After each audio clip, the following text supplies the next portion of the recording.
First thing to do is open this data file. This data, right? Data, oh yeah, file. So it's C Excalibur data, right?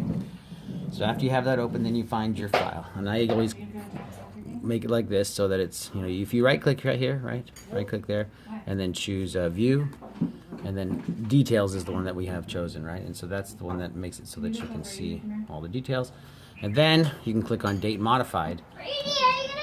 Sometimes you have to click on it once or twice. Right now it's working and it's brought up the most recent. Click it one more time and scroll up to the top. You have to make sure this is scrolled all the way to the top. And then it brings up the most recent files, right? And when you have your runs most recent, then that's an easy way to find your runs. Does that make sense? Mm-hmm. Let's open up in the start menu, or the Excalibur right there. Double click on Excalibur. So this is the software that has this little sequence thing. So you click on that.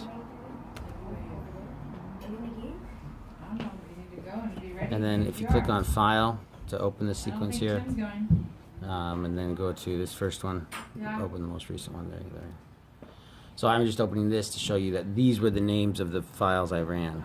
I made a little bit of a mistake and I ran Brownback again. Does that make sense? And you can check that one if you want to, but I didn't think we'd check that one. But so here's the CO2 large and there's the CO2 small, right? So those are the names of the files. So if you're stuck and you can't find them, even with just sorting by date, then you can go search for the names of the files. But it should still be in this data folder. All right, so we go to the data folder. All right, and then these types of files are what are made, and they're called Excalibur raw files. So you can get that type a little bit larger so you can see what kinds of files it is. Just click it just a little bit. There we go. Right. So raw file, Excalibur raw files are what are made. All right, and so we're looking for the CO2 small, and we're looking for the where's the other one? The Brownback CO2 large. Now I named it this because I ran a Brownback CO2 large just for a few seconds before I realized I pushed the wrong button or something, so I started it over. Does that make sense? So it puts a number on it, and if you run it again, it'll do the same thing, but just add a different number. So you don't have to change the file; it just keeps. You don't need to go to your game like this. All right, so now we have CO2 small, and we've identified where the folders are, right? And now we have the first thing to do is convert them to MGF files, because the database requires the MGF files, right? The web page. All right, to convert, we would go into here, and we would open this one here, but I already have it open here, okay? So that's where the conversion thing is, so we click right there. All right, and then you click on this window again, and you just take the files that you want and drag them over to here. Does that make sense? Now, I already did this conversion, so yep, that's how you do it. That's fine. Does that make sense? So you drag those files like that. Then you click on here, and you would click on Run. And then it converts. You don't have to click it now, though, because I already did that. So it converts all of the raw files into, and then they go back into this folder here. They go back into this folder as into, it makes two files. We only want one of them, but it makes two of them. So let's see, here's the CO2 small it made, right? And see, there's an MGF file and an MZXML file. See that?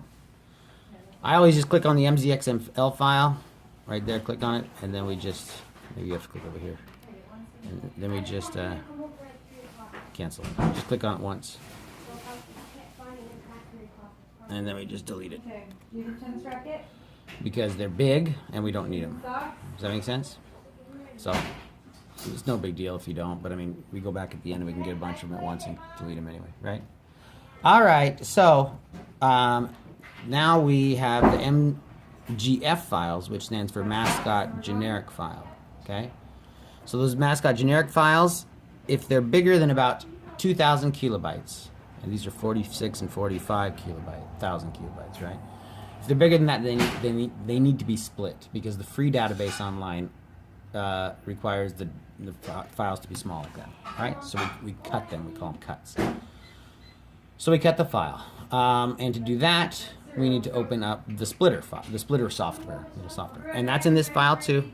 But you click on Type, okay.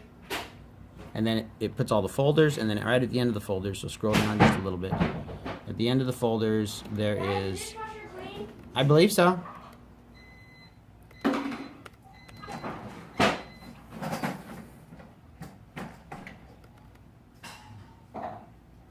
There it is, the MGF splitter. So you double click on MGF splitter.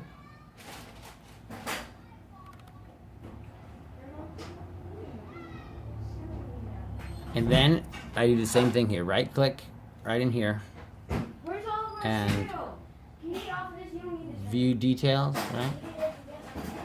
And same thing, then I go date modified. And sometimes you have to click it twice, click it again. And it should bring up the most recent ones up there. Does that make sense? And then you would double click. I think I already did this though. Yes, so I think this is already done. But then you would double click on one of those. Go ahead and double click on one of those. And then it says okay, and then you say okay. And then you say what you want to do. How many pieces you want to put in there. About 30 seconds. You put how many cuts you want. How many chunks, I mean, how many files you want per cut. And the limit is 1200, so we always just put 1190. All right? So we put in 1190, but don't do this now because it'll just remake it. So then you push OK, and then there's a couple other windows that come up, and you just keep pushing OK until it's done. Does that make sense? And then that makes a folder named whatever the file name is. So the folder looks like this, right? So there should be a folder in here, and we can double check and see if there is. That's titled, what were those two? There's one called CO2 small, so look for one that's called CO2 small. There's CO2 small, and the other one was called Brownback CO2 large, right there, right? Okay, so you can double click on those now just so we can see what's inside them. So that one has 6 cuts. So go up, go back to the other one. CO2 small.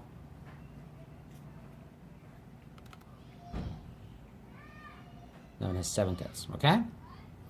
All right, so now we can just go to the start menu here and open up the browser, web browser. Have we used that one? Yeah, that's not what we use, I think.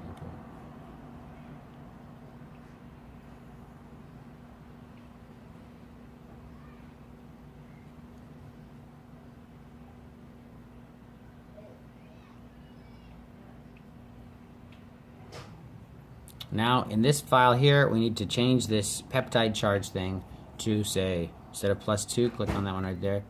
Make it say +1, +2, and +3. Very good. And then scroll down a little bit because there's one other thing we need to change.